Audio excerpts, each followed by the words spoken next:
Hallo Leute, ich zeige euch heute das Unboxing von dem neuen iPad aus 2020. Ohne Air, ohne Pro, einfach nur iPad. Wir fangen an.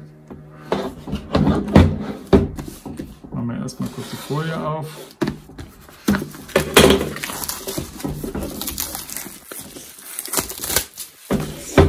Folie weg. Dann einmal Karton, gucken wir mal auf. So, Karton ist offen. So, dann haben wir einmal das iPad, das würden wir einmal erstmal kurz rauslegen.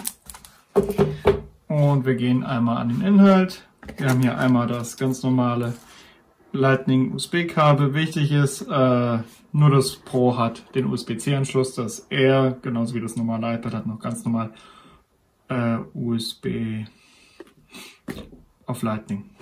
So, dann gucken wir mal hier kurz. Die Beipackzettel, hier ist nochmal das Netzteil. Gucken wir mal kurz rein. 12 Watt, also ein ganz normales iPad-Netzteil.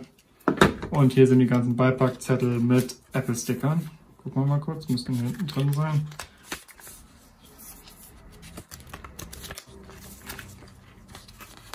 Ja, hier dahinter, genau. Okay.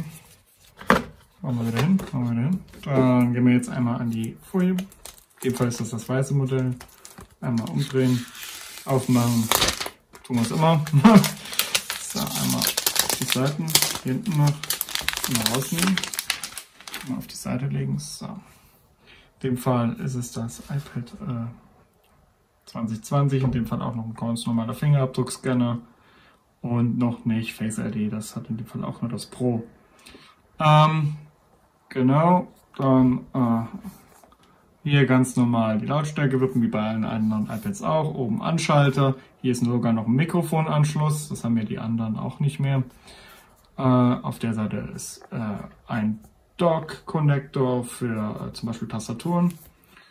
Und hier unten ist ganz normal der Lightning-Anschluss und Lautsprecher. In dem Fall auch nur unten und oben keine. Und dann hier oben noch Mikrofon und einmal, glaube ich, unten in einem der Sachen Mikrofone. Dann hier auf der Rückseite, genau, steht einfach nur iPad drin und hier oben die kleine Kamera.